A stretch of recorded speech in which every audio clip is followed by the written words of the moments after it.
Welcome to today's deep dive. We are really glad you're here with us today. Our mission for this deep dive is to explore a story about, well, finding yourself again. We want to really understand why we sometimes feel so incredibly stuck in our own heads. Yeah, and it's a very, reassuring journey to take, honestly, because when we lose our rhythm, it's just so easy to feel completely alone. Exactly. But looking beneath the surface shows us exactly why that happens. So we're going to look at a story of someone we'll call Sarah. She's a composite of a lot of cases we've seen, but her reality might feel deeply familiar to you. Right. I mean, she's 43, a marketing director, a mother of two. For years, she was the rock that everyone relied on. Yeah, but recently she just lost her edge. She Yeah. was waking up at 3 in the morning with a racing mind, snapping at her kids, and living in this agonizing state of being totally wired, yet completely exhausted at the exact same time. Oh, that wired and exhausted feeling is just punishing. I mean, your body's begging for rest, but your brain flat out refuses to power down. Right. And Sarah's breaking point was this massive presentation.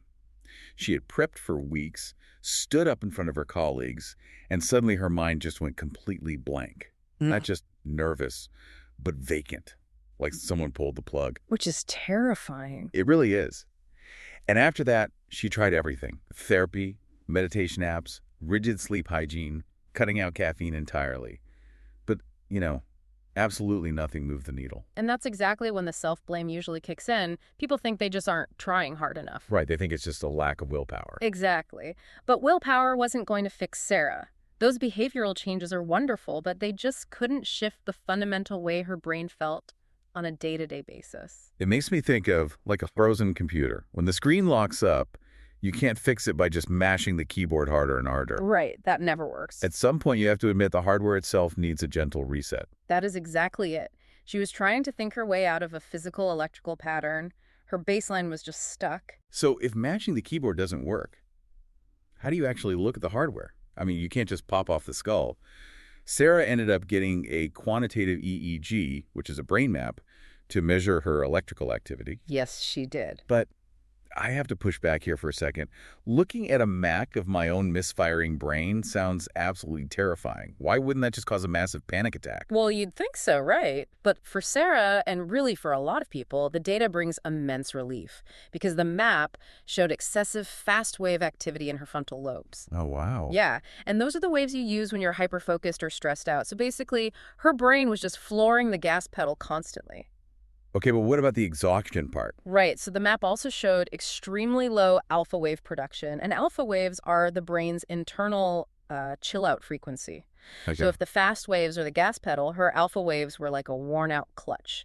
She literally didn't have the biological mechanism to shift into a relaxed state. That is so validating. Seeing that proved her struggle wasn't a character flaw. Exactly. It wasn't inner imagination. It was just a measurable pattern. And a measurable pattern can be changed. So Sarah started a process called low-energy neurofeedback. The notes say she went in twice a week for 20 minutes, sat comfortably, and essentially did nothing. Just relaxed. Yeah. No screens, no active concentration. Wait, if she's doing nothing, how does the brain actually change? Like, are they zapping her? No, not at all. It's incredibly gentle. Think of it like holding up a mirror to the brain. Sensors gently rest on the head to read her brainwaves, and the software sends back a tiny, imperceptible microsignal. Like a little whisper. Exactly, a little whisper. That signal just briefly interrupts the stuck fast wave pattern, which gives the brain a moment to reorganize itself and find a healthier rhythm. So it's just nudging it out of the rut. And the timeline here is amazing. By session 3, her deep sleep returned. Session 6, her patience was back. Yeah, the progress can be really steady. And then after 12 sessions, the background anxiety was quiet and her focus had completely returned. It really highlights how willing the brain is to heal when it's just given the right support. It wants to find balance. Sarah shared an observation that I just keep thinking about. She said, I didn't become a different person. I became myself again.